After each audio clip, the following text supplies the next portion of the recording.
திராவிட முன்னேற்ற கழகம் எது நடந்தாலும் அதுக்கு பாஜகன்னு சொல்றதை நான் வன்மையா கண்டிக்கிறேன். ஒரு அனுபவமான அரசியல்வாதி, இது தாவேக்காவிற்கு பலம் சேர்க்கும். எது நடந்தாலும் தமிழ்நாட்டில் பாஜக தான் அப்படின்னு சொல்லுறதை நான் வன்மையா கண்டிக்கிறேன். முதலில் புதுவை வந்தது மகிழ்ச்சி. நாளைய தினம் இங்கே தமிழக பாரதிய ஜனதா கட்சியின் சார்பில் பிரிவுகளின் மாநாடு நடைபெற இருக்கிறது. அனைத்து பிரிவுகளை சார்ந்த சகோதர சகோதரிகளும் வராங்க. அந்த மாநாட்டுக்கு தான் நான் போகிறேன். தமிழகத்தில் பாரதிய ஜனதா கட்சி அதிமுக கூட்டணியோடு தேசிய ஜனநாயக கூட்டணி மிகப்பெரிய வெற்றியை பெறுவதற்கு தான் 2026 மிகப்பெரிய வெற்றியை பெறும் என்பது தான் எனது பிரார்த்தனை. அதை நோக்கி தான் நாங்கள் சென்று கொண்டு இருக்கிறோம். ஏன்னா தமிழகத்தை பொறுத்த மட்டும் திராவிட முன்னேற்ற கழக ஆட்சி மிக மிக மோசமாக இருக்கிறது. சட்டம் ஒழுங்கு மிக மோசமாக இருக்கிறது. அவங்க இளைய அரசருக்கு முடிசூடி கொண்டாடி கொண்டு இருக்கிறார்கள், அவ்வளவுதான். நேற்று உதயநிதியோட பிறந்த நாளை பார்த்தீங்கன்னா அதில் செலுத்துகின்ற கவனம் மற்ற குழந்தைகளை பாதுகாப்பதிலோ பெண் குழந்தைகளை பாதுகாப்பதிலோ இல்லை. ஸோ வாரிசு அரசியலுக்கு ஒரு முற்றுப்புள்ளி வைக்க வேண்டும். அதனால் தமிழகத்தில் தேசிய ஜனநாயக கூட்டணி வெற்றி பெறும். அதே சமயத்தில் அப்பாவு போன்றவர்கள் கூட மிக மிக தவறாக பேசுகிறார்கள். அவர் ஒரு நடுநிலையாளராக இருக்க வேண்டியவர். மரியாதைக்குரிய ஆளுநரை பற்றி அவர்கள் பேசியதெல்லாம் வன்மையாக கண்டிக்கத்தக்கது. உங்களுக்கு கருத்து வேறுபாடு இருந்தனால் கருத்தை நீங்கள் சொல்லுங்கள். அதுக்கு வார்த்தைகளை தவறாக பயன்படுத்தக்கூடாது என்பதும் எனது கருத்தாக இருக்கிறது. தமிழகத்தில் இன்னும் திராவிட முன்னேற்ற கழகம் ஒரு நாகரிகமான அரசியலை முன்னெடுத்து செல்ல வேண்டும் என்று நான் கேட்டுக்கொள்கிறேன். இல்லை, மரியாதைக்குரிய அண்ணன் செங்கோட்டையன் விஜய் கூட இருந்தீர்கள். அவர் ஒரு அரசியல் முடிவை எடுத்திருக்கிறார். இது ஒரு அரசியல் நகர்வு அப்படின்னு தான் நான் பார்க்குறேன். அதனால் அவருக்கு முழு உரிமை இருக்கிறது. அவர் இப்போ அதிமுகவிலிருந்து அவர் விலகிய பின், அவர் நீக்கப்பட்ட பின்பு அவருக்கு ஒரு பாதையை தேர்ந்தெடுத்திருக்கிறார். ஒரு அனுபவமான அரசியல்வாதி. இது தாவேக்காவிற்கு பலம் சேர்க்கும். மற்றபடி அதிமுக பாஜக கூட்டணி பலம் பொருந்தியதாகத்தான் இருக்கிறது. நாங்கள் வெற்றி பெறுவோம் என்பதில் எந்த மாற்று கருத்தும் இல்லை. உட்கட்சி பிரச்சாரம் பிரச்சனை, அதை நான் ஒன்றும் பெருசாக சொல்கிறதுக்கு இல்லை. பாஜகவின் பி-டீம் செங்கோட்டை இருக்கிறார். அமித்ஷாவின் அறிவுறுத்தல் பேரில் தான் அவர் இங்கே வந்திருக்காருன்னு சொல்லி திமுக தொடர்ந்து இதை சொல்லி. இல்லை, திராவிட முன்னேற்ற கழகம் எது நடந்தாலும் அதுக்கு பாஜகன்னு சொல்கிறத நான் வன்மையாக கண்டிக்கிறேன்.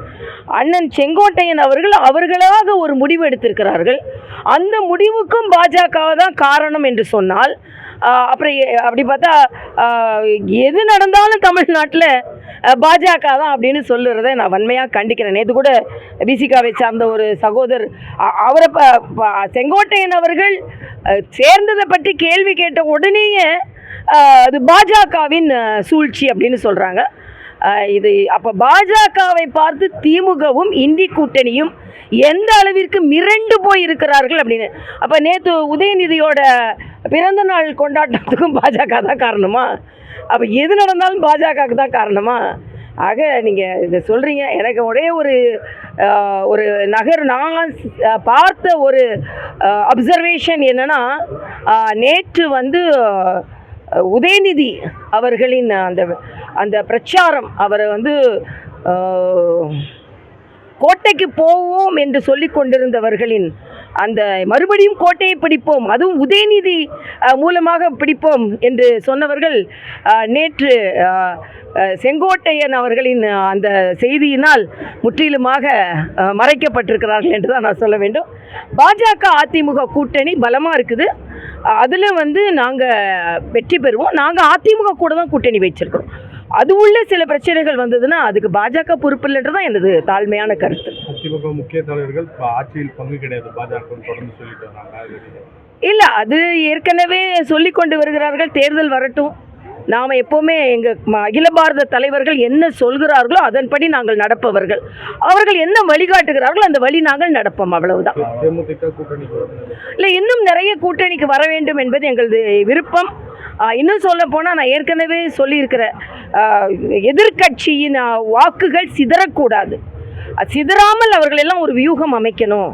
அந்த வியூகத்துக்குள்ளே எல்லாரும் வரணும். இப்போது நேற்று வந்து இல்லை சில கட்சிகள் எல்லாம் எதிர் கூட்டணி அப்படியே பலவீனம் அடைஞ்சிருச்சுலாம் சொல்ல முடியாது. நிச்சயமாக தேசிய ஜனநாயக கூட்டணி பலம் பொருந்திய கூட்டணியாக தான் இருக்குது. சில சலசலப்புகளால் தேசிய ஜனநாயக கூட்டணியின் பலத்தை யாரும் குறைத்து மதிப்பிடக்கூடாது, குறையவும் கூடாது, குறையும் குறையாது. ஆனால் ஒரு வியூகம் எப்படி இருக்கணும்னா, இன்னைக்கு யாராக இருந்தாலும், அது வந்து அண்ணன் செங்கோட்டையனாக இருக்கட்டும், தம்பி விஜயா இருக்கட்டும், அண்ணன் டிடிவியாக இருக்கட்டும், அண்ணன் ஓபிஎஸ்ஸாக இருக்கட்டும், எல்லாருக்குமே ஒரு கடமை இருக்கிறது. அந்த கடமை திமுகவை வீட்டுக்கு அனுப்பணும். அப்போ அவங்களோட வியூகம் எல்லாம் அப்படி தான் இருக்கணுமே தவிர, தனிப்பட்ட விருப்பு வெறுப்புகளை தாண்டி திமுகவை வேறு இருக்க வேண்டும் என்ற எண்ணம் தான் எல்லாத்தையும் இருக்கணும். அந்த வியூகத்துக்குள்ளே எப்படி வர முடியுமோ எல்லாரும் வரணுன்றது எனது வேண்டுகோள். புதுச்சேரி முன்னாள் துணைவர் நீங்கள் இப்போ வந்திருக்கீங்க, புதுச்சேரியோட வளர்ச்சி எப்படி பார்க்குறீங்க? இன்னொன்று வந்து அடுத்த ஆட்சி இந்திய கூட்டணி ஆட்சியில் முன்னாள் முதலமைச்சர் நாராயணசாமி என்ன சொல்லிட்டு தான் இருப்பாரு. தேசிய ஜனநாயக கூட்டணி மிகச் சிறப்பாக இங்கே வழிநடத்தி கொண்டிருக்கிறார். நான் இருக்கும்போதே பல திட்டங்கள், அதாவது 10% நீட் மாணவ மாணவிகளுக்கு கொடுத்தது, லேப்டாப் கொடுத்தது, 1000 ரூபாய் கொடுத்தது. ஆட்சி இருக்கும்போது தான் இங்கே நல்ல திட்டங்கள் பார்த்தீங்கன்னா, நான் இருக்கும்போது பார்த்தீங்கன்னா 15 ஆண்டு காலமாக இடைக்கால பட்ஜெட் தான் நடந்து கொண்டு இருந்தது. முழு நேர பட்ஜெட் நம்ம வந்தப்பறம் தான் போட்டோம். அது டபுள் இன்ஜின் கவர்மெண்ட்னால தான். அதனால் இந்த டபுள் இன்ஜின் கவர்மெண்ட் இன்னும் தொடரணும். இன்னைக்கு பிரச்சனைகளை நம்ம மீண்டெடுக்க முடியாது. முந்தின காங்கிரஸ் அரசில் நடந்த பெரிய பிரச்சனைனால தான் நம்மளை உடனே சில வளர்ச்சி திட்டங்களெல்லாம் கொடுக்க முடியல. ஆனால் இன்னைக்கு வளர்ச்சியை நோக்கி புதுச்சேரி போய் கொண்டு இருக்கிறது. புதுச்சேரி மக்கள் மறுபடியும் தேசிய ஜனநாயக கூட்டணிக்கு வாக்களிக்க வேண்டும் என்பது எனது கருத்து. இப்போ தைரியமாக வாக்கு கேட்பேன். நான் எல்ஜிஆர் தான் கேட்க முடியாது, நான் இன்னைக்கு பாஜக தொண்டராக இருந்து கேட்குறேன். நிச்சயமாக ரொம்ப சந்தோஷம். எனக்கு இந்த புதுச்சேரி மக்கள் எனக்கு மிக பிடித்தமானவர்கள். அதனால் அவங்க சகோதரியாக நான் வேண்டுகோள் விடுக்கிறேன். நன்றி.